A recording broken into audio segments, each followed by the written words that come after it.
चुनाव प्रभारी आदरणीय श्री देवेंद्र फडणवीस जी।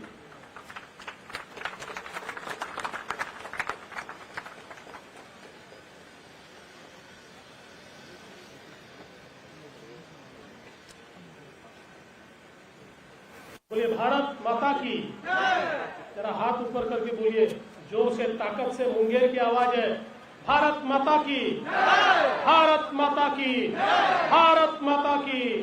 वंदे वंदे वंदे। मंच पर उपस्थित भारतीय जनता पार्टी के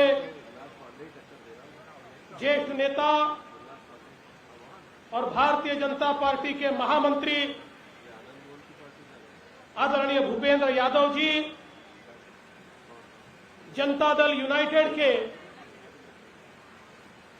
हमारे ज्येष्ठ नेता और सांसद आदरणीय लल्लन सिंह जी, हमारे एनडीए के प्रत्याशी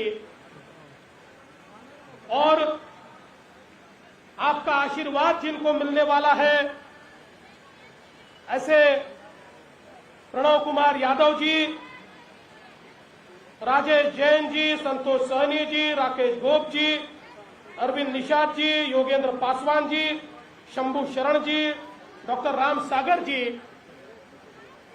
मंचासीन सभी महानुभाव और उपस्थित सभी बहनों और भाइयों,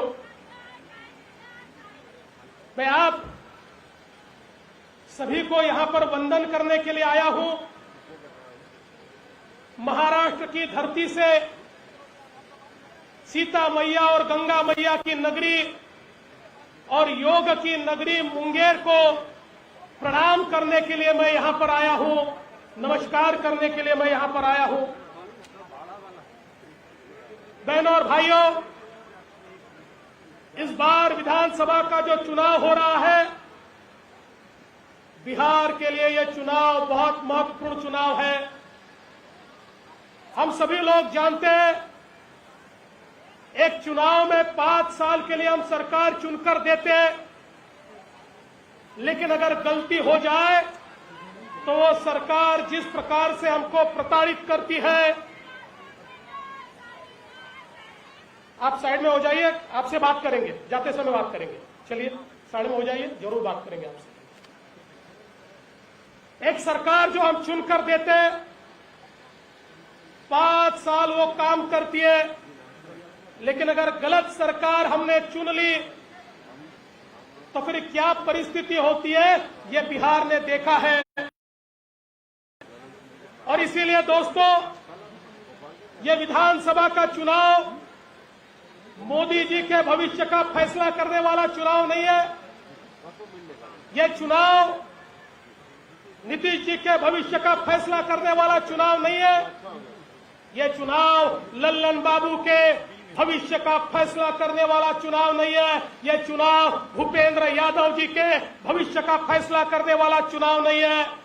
ये चुनाव प्रणव कुमार यादव के भविष्य का फैसला करने वाला भी चुनाव नहीं है। ये चुनाव बिहार के युवाओं के भविष्य का फैसला करने वाला चुनाव है। यह चुनाव बिहार की महिलाओं का, बिहार के मजदूरों का, बिहार के किसानों का भविष्य का फैसला करने वाला चुनाव है।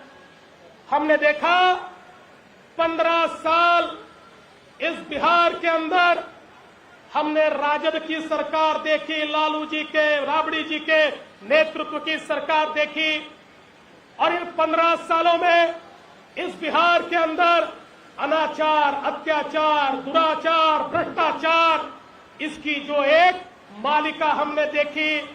जिस प्रकार से जंगल राज हमने देखा, जिस प्रकार से लोगों को प्रताड़ित होते हमने देखा, अरे वो तो नीतीश जी का राज आया, एनडीए का राज आया। 15 साल हमारे नीतीश बाबू को, हमारे सुशील मोदी जी को बिहार पर 15 साल के जो घाव थे, उन घावों को मरहम लगाना पड़ा, और तब जाकर विकास की पटरी पर बिहार वापस आया। और दोस्तों, अब जब बिहार विकास की पटरी पर वापस आया है, अब जब बिहार बदल रहा है, अब जब बिहार एक नई उड़ान लेना चाहता है, ऐसे समय यहां पर हम लोगों को ये चुनाव आया है और इसलिए मैं आप सभी से निवेदन करने के लिए आया हूं। ये चुनाव मामूली चुनाव नहीं है, ये चुनाव बिहार की दिशा को बदलने वाला, बिहार को नया दिशा देने वाला इस प्रकार का ये चुनाव है। और दोस्तों, एनडीए के नेतृत्व में ये चुनाव हम लोग जीतेंगे, ये विश्वास हमको है। मैं आपसे पूछना चाहता हूं, बताइए आप लोग मोदी जी के, नीतीश जी के साथ है या नहीं है? हाथ उठाकर बताइए, आप लोग साथ है कि नहीं है? आप लोग साथ है तो बोलिए भारत माता की, भारत माता की। मोदी जी आगे बढ़ो, मोदी जी जिंदाबाद, नीतीश जी जिंदाबाद, जिंदाबाद। दोस्तों, आज इस देश के अंदर 2014 में मोदी जी देश के प्रधानमंत्री बने, गरीब का बेटा प्रधानमंत्री बना तो गरीब के बारे में सोचने लगा, अरे नरेंद्र मोदी जी उस व्यक्ति का नाम है, न घर है, न संसार है, न जमीन है, न मकान है, तो 130 करोड़ भारतीयों के लिए वो जीते हैं, तो भारत माता के लिए उनके जीवन का क्षण क्षण और उनके रक्त का कण कण केवल भारत माता के सपूतों के लिए, गरीबों के लिए समर्पित है। ऐसे नेता मोदी जी के रूप में हमको मिले। और उसके बाद इस देश के अंदर जिस प्रकार से गरीब कल्याण की योजनाएं चली, हम सब ने देखा, गरीबों के लिए मकान, गरीबों के लिए शौचालय, गरीबों के घर में सिलेंडर, अलग अलग प्रकार से गरीबों के लिए योजनाओं के माध्यम से गरीबों को पहली बार लगा हमारी सरकार आई है। हमने देखा कोरोना के काल में जब पूरी दुनिया में कोरोना की महामारी फैली, गरीबों पर असर हुआ। अभी अभी संयुक्त राष्ट्र संघ जो दुनिया के देशों की चौपाल है, दुनिया के सारे प्रधानमंत्री, राष्ट्रपति वहां आते हैं, वहां पर चर्चा चली और चर्चा ये चली कि कोरोना के काल में कौन से देश में गरीबों के साथ अच्छा व्यवहार हुआ, गरीबों को सहूलियत मिली। तो सारे देशों ने माना कि एक ही देश है, भारत देश, जिसके नेता नरेंद्र मोदी है, जिसने कोरोना के काल में गरीबों को न्याय दिया, गरीबों तक अनाज पहुंचा, गरीबों के खातों में पैसा गया, गरीबों को सहूलियतें मिली। और दोस्तों, मोदी जी ने तो ऐसा परिवर्तन लाया। अब देखिए, पहले दिल्ली से पैसा निकलता था पर गरीब के अकाउंट में नहीं जाता था, गरीब के पास नहीं जाता था, बिचौलिए पैसा खा जाते थे। मोदी जी ने कहा नहीं चलेगा, अरे गरीब का एक एक पैसा गरीब के पास जाएगा। मोदी जी ने जनधन के खाते खोल दिए। अब दिल्ली से पैसा निकलता है तो करंट की तरह सीधा खाते में जाता है। अब कोई चोर मुंह नहीं मार पाता है, कोई बिचौलिया मुंह नहीं मार पाता है। हमारे माताओं बहनों के सीधे खाते में पैसा चला गया। हमारे नीतीश जी ने यहाँ पर हमारे लोगों के खातों में पैसा दिया। और आप देखिए, आज बिहार के हर घर में छठ तक का अनाज पहुंच गया। मोदी जी, नीतीश जी ने खातों में पैसा दे दिया। और इस सारी कोरोना की महामारी में गरीबों के साथ हमारी सरकार खड़ी रही। दोस्तों, एक और, मोदी जी तो हर व्यक्ति को घर देना चाहते हैं, नीतीश जी हर व्यक्ति को घर देना चाहते हैं, सबके लिए आवास की बात हम करते हैं, हमारे मन में सबको घर देना है। और दूसरी ओर हमारे सामने कैसे नेता है, मुझे तो बड़ा आश्चर्य हुआ लल्लन बाबू जब मैंने पता किया कि हमारे नेता प्रतिपक्ष ऐसे हैं, उनसे अगर टिकट लेना है, उनसे अगर आपको मंत्री पद लेना है तो अपना घर उनके नाम पर लिखना पड़ता है।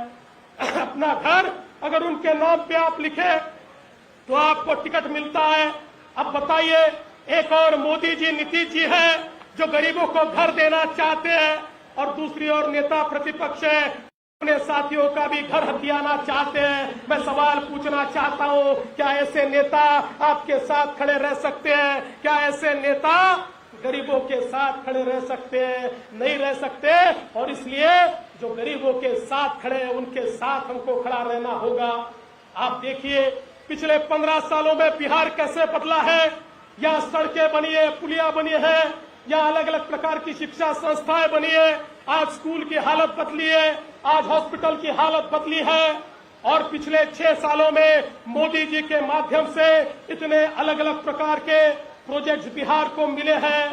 दोस्तों, मैं तो महाराष्ट्र से आता हूं, पर एक बात मैं पक्की बता देना चाहता हूं, आदरणीय मोदी जी को इस भारत में सबसे ज्यादा प्यारा राज्य अगर कोई है तो बिहार का राज्य है। मोदी जी बिहार को प्यार करते हैं, चाहते हैं, और इसलिए मोदी जी जानते हैं।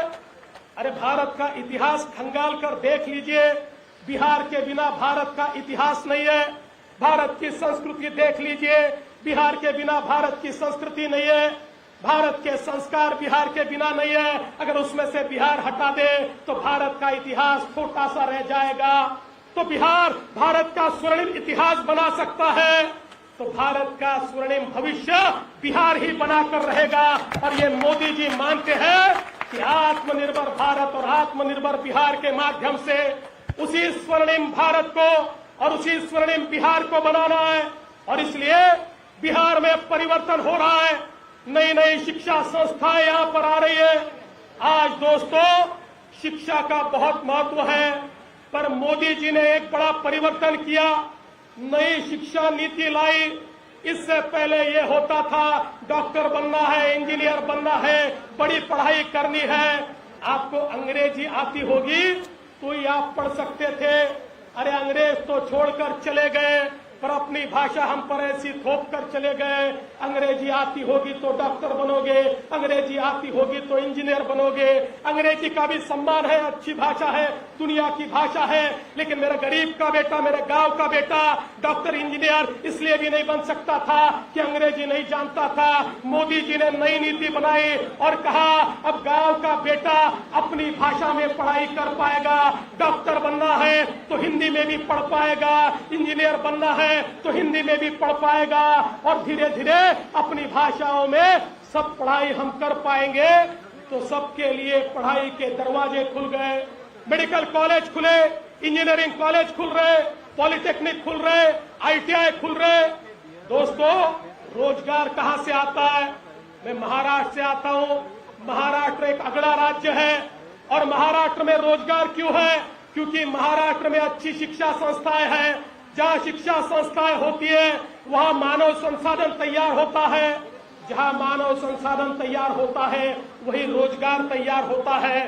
पिछले 5 सालों में मानव संसाधन तैयार वाले सारे कॉलेजेस, सारी इंस्टीट्यूशन इस बिहार में आदरणीय मोदी जी और नीतीश जी ने शुरू की। तो आने वाले दिनों में मेरे बिहार का बेटा पढ़ेगा तो मानव संसाधन बनेगा, मानव संसाधन बनेगा तो खुद भी रोजगार पाएगा और औरों को भी रोजगार देगा। एक नई नीति इस बिहार के अंदर हमारे मोदी जी और नीतीश जी के माध्यम से आई है। लेकिन मैं पूछना चाहता हूं, एक और तो हमारे मुख्यमंत्री जी नीतीश जी है जो इंजीनियर है, वो जानते हैं पढ़ाई क्या होती है, वो जानते हैं पढ़ाई का महत्व क्या होता है, वो जानते हैं मानव संसाधन कैसे बनाना है। और दूसरी ओर हमारे नेता प्रतिपक्ष है जो 9वीं फेल है, उनको ये भी नहीं पता कि मानव संसाधन कैसे बनता है, कैसे पढ़ाई होती है, कैसे यहाँ पर हम इंस्टीट्यूशन तैयार कर सकते हैं, संस्थाएं तैयार कर सकते हैं। और इसलिए बिहार में रोजगार के लिए, बिहार में युवाओं के हाथ को काम देने के लिए जिस प्रकार की नीति मोदी जी और नीतीश जी के नेतृत्व में तैयार हुई है, बहनों और भाइयों, वही नीति बिहार को आगे ले जाएगी। और एक स्वर्णिम बिहार की संकल्पना जो हम सब लोगों ने की है, वही संकल्पना आगे जाएगी। मैं आपसे इतना ही निवेदन करना चाहता हूं, यहां बैठे हुए हम सारे के सारे लोग, हम देशभक्त लोग हैं, हम देश प्रेमी लोग हैं। मैं सवाल पूछना चाहता हूं, मैं राजद के, हमारे आरजेडी के, कांग्रेस के लोगों को ये सवाल पूछना चाहता हूं दोस्तों कि आखिर इस हमारे बिहार के लिए उनकी नीति क्या है? उनके पास कोई नीति नहीं है, और इसलिए हमारे पास नीति भी है, हमारे पास नेता भी है और आपके माध्यम से एक नया बिहार तैयार होगा। तो बोलिए, आप नया बिहार तैयार करने के लिए अपना हाथ उठाकर कहिए, भारत माता की, भारत माता की, भारत माता की, भारत माता की। मोदी जी जिंदाबाद, जिंदाबाद जिंदाबाद, मोदी जी जिंदाबाद, जिंदाबाद जिंदाबाद, मोदी जी जिंदाबाद, जिंदाबाद जिंदाबाद, नीतीश जी जिंदाबाद, जिंदाबाद जिंदाबाद, नीतीश जी जिंदाबाद, जिंदाबाद जिंदाबाद, नीतीश जी जिंदाबाद। जिंदाबाद। धन्यवाद। जय हिंद, जय भारत। सर मला तालियों के स्वागत से आप इनका अभिनंदन करें। अब मैं इस मंच